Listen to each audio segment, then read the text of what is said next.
Trump প্রশাসনের tariff জটিলতা সত্ত্বেও যুক্তরাষ্ট্রের বাজারে তৈরি পোশাক রফতানি বাড়িয়েছেন বাংলাদেশের ব্যবসায়ীরা। চলতি অর্থ বছরের 5 মাসে 3% প্রবৃদ্ধি হিসাবে রফতানি হয়েছে $3.5 বিলিয়ন মার্কিন ডলারের পণ্য। যুক্তরাজ্য ও কানাডার সমান তালে রফতানি বাড়লেও চীন ভারতের আধিপত্যে পিছিয়ে পড়ছে ইউরোপের পাশাপাশি অপ্রচলিত বাজারে। সাখাওয়াত টিপুর ক্যামেরায় বিস্তারিত জানাচ্ছেন কমল দে।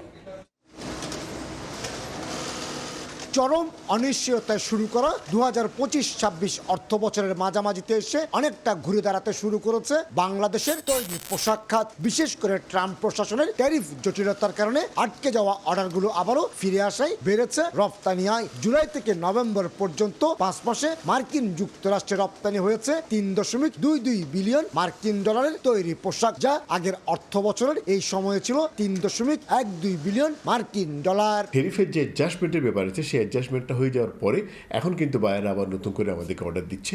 আমরা আশা করতেছি পরবর্তী প্রান্তে গিয়ে এটা আরও বৃদ্ধি পাবে।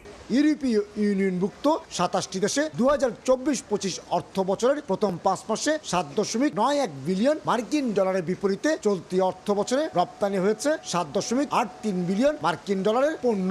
অপ্রচলিত মার্কেট, যেটা আমরা লাস্ট ইয়ারে 16% পর্যন্ত আমাদের গ্রোথ ছিল, সেটা এখন কমে আবার 10-এর মধ্যে চলে আসছে। তদ্রূপ ইউরোপও কিন্তু ওরা এক্সপোর্টটা, আমাদের মার্কেটটা ওরা এখন ধরে নিচ্ছে।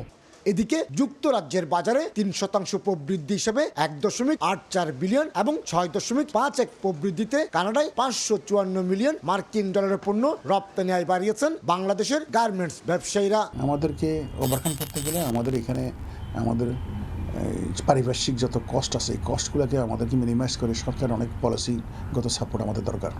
2024-25 অর্থ বছরে তৈরি পোশাক খাতে বাংলাদেশের $39.34 বিলিয়ন মার্কিন ডলার রপ্তানি আয়ের মধ্যে একক দেশ হিসেবে যুক্তরাষ্ট্রে রপ্তানি হয়েছে $7.54 বিলিয়ন মার্কিন ডলারের তৈরি পোশাক। অবশ্য যুক্তরাষ্ট্রে বাংলাদেশ থেকে আমদানি করা পণ্যে 20% হারে শুল্ক আদায় করা হয়। চীন এবং ভারতের ক্ষেত্রে তা আরও অনেক বেশি। কমল দে, সময় সংবাদ, চট্টগ্রাম। 40 বছর ধরে অসংখ্য খুশির মিছিলে ছিল আইডিএলসি, থাকবে আগামীতেও।